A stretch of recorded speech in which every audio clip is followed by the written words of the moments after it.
Reinforcement can take two forms, called positive reinforcement and negative reinforcement.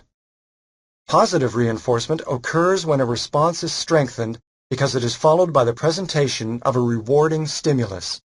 For example, in laboratory studies of operant conditioning, the response of lever pressing by a hungry rat is often followed by the delivery of food.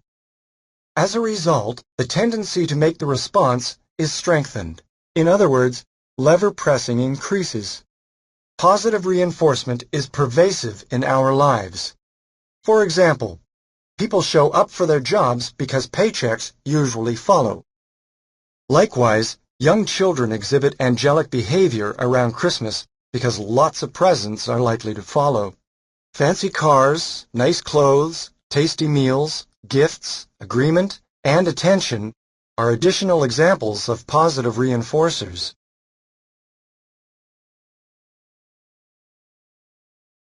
In negative reinforcement, a response is strengthened because it is followed by the removal of an aversive or unpleasant stimulus.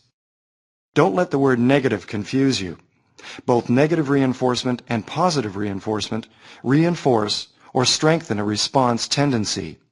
In negative reinforcement, this strengthening takes place because the response leads to the removal of an aversive stimulus rather than the arrival of a pleasant stimulus. In laboratory studies, negative reinforcement is usually accomplished as follows. While a rat is in a Skinner box, a moderate electric shock is delivered through the floor of the box. When the rat presses the lever, the shock is turned off for a period of time. Thus, lever pressing leads to the removal of an aversive stimulus, the shock. This sequence of events reliably strengthens the rat's lever pressing response. Everyday human behavior is extensively regulated by negative reinforcement. Consider some examples. A woman's tendency to take medicine for headaches is reinforced when the medication removes her headache. Similarly, a worker's tendency to drink coffee is reinforced when drinking coffee relieves his drowsiness. Let's check your understanding of the concepts just discussed.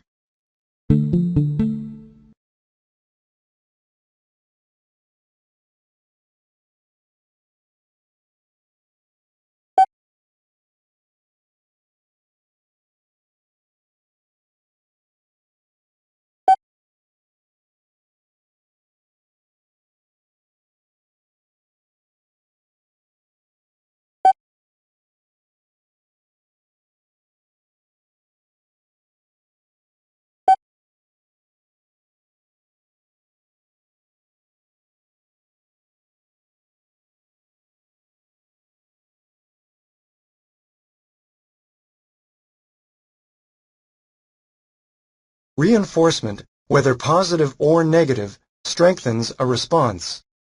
Are there also consequences that can weaken a response? Yes. In operant conditioning, such consequences are called punishment.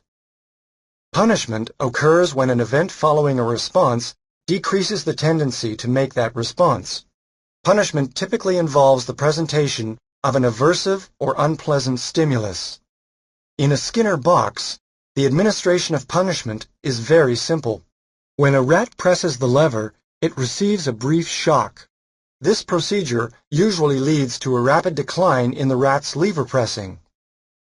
In a similar vein, if a youngster's graffiti handiwork is followed by arrest, the response of creating graffiti has been punished, and the response should be weakened.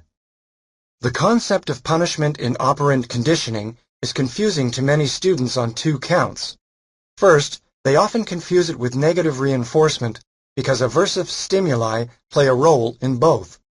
However, the two concepts are entirely different. Negative reinforcement involves the removal of an aversive stimulus, thereby strengthening a response.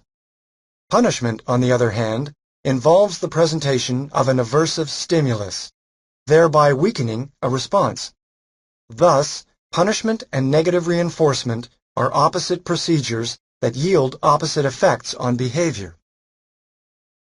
The second source of confusion is that students tend to view punishment in an overly narrow way, equating it with the disciplinary procedures used by parents teachers, and other authority figures.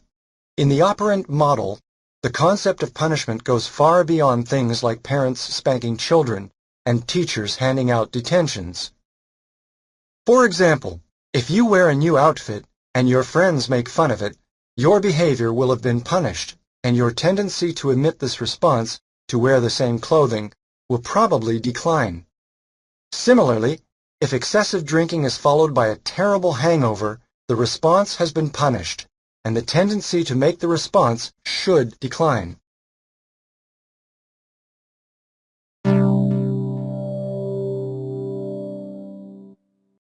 Let's review what you've learned. Reinforcement can take two forms: positive reinforcement and negative reinforcement. Positive reinforcement occurs when a response is strengthened because it is followed by the presentation of a rewarding stimulus. Negative reinforcement occurs when a response is strengthened because it is followed by the removal of an aversive stimulus. Note that negative reinforcement is reinforcement. It involves a favorable outcome that strengthens a response tendency. Punishment occurs when an event following a response decreases the tendency to make that response. Punishment and negative reinforcement are often confused, but they are opposite procedures that yield opposite effects. Negative reinforcement involves the removal of an aversive stimulus, thereby strengthening a response. Punishment typically involves the presentation of an aversive stimulus, thereby weakening a response.